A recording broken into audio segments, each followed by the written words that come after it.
দেখেন বাহিরে ওইদিকে মরিচ বাজতেছে, ওইদিকে আগুন জ্বালাচ্ছে। এখন সন্ধ্যা হয়ে গেছে তো এই জন্য। দেখেন আকাশটা কীরকম সুন্দর লাগতেছে। আজকে বৃষ্টি হয় নাই, বাতাসও হয় নাই আজকে সারাদিন। এগুলো হচ্ছে নিম পাতা, শুকানোর জন্য রাখছে এখানে। দেখেন মরিচের বস্তা কয়টা এখানে, একটা 5টা আনছে, আরও আনবে মরিচের বস্তা। কাল থেকে বাঁচতেছে যে মরিচগুলা, যেগুলো লাল হয়েছে সেগুলো শুকাতে দিছে, বাদ বাকিগুলা বস্তায় করে নিয়ে আসতেছে, বিক্রি করে দিছে আর কি। আমাদের মরিচ গাছে আরও অনেকগুলো ফুল দেখা যাচ্ছে।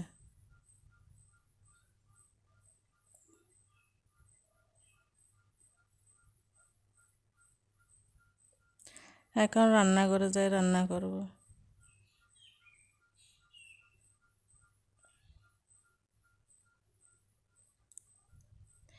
এইদিকে আমি দুপুরবেলায় কলিজা চামড়া যেগুলো সিদ্ধ, যেগুলো পরিষ্কার করছি সেগুলো হলুদ দিয়ে একটুখানি সিদ্ধ করে নিয়েছি, কারণ অনেক দিন ফ্রিজে ছিল তো এই জন্য।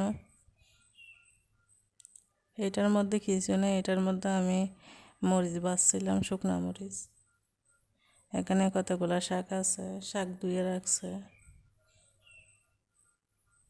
ভাত দুপুরে রান্না করছিল, আর ভাত পাইগুলো রাতে খাবে। আর হচ্ছে এগুলো হচ্ছে সামুদ্রিক মাছ। দেখেন বাহিরের পরিবেশটা কত সুন্দর, আমাদের রান্নাঘর দিয়ে বাইরে জানালা, বাহিরের রাস্তা দেখা যায়, কত সুন্দর লাগতেছে।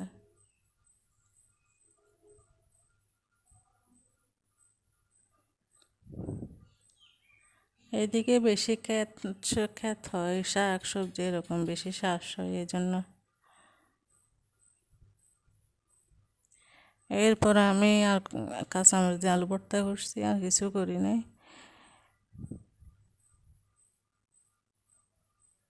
এই আলু ভর্তা দিয়ে রাতে খেয়ে নেব। এই হচ্ছে আমার আজকে সারাদিন। একা একা কিছু খাইতে ইচ্ছা করে না, কি আর করা। একা জীবন অনেক কষ্টের, যে থাকে সেই বুঝে।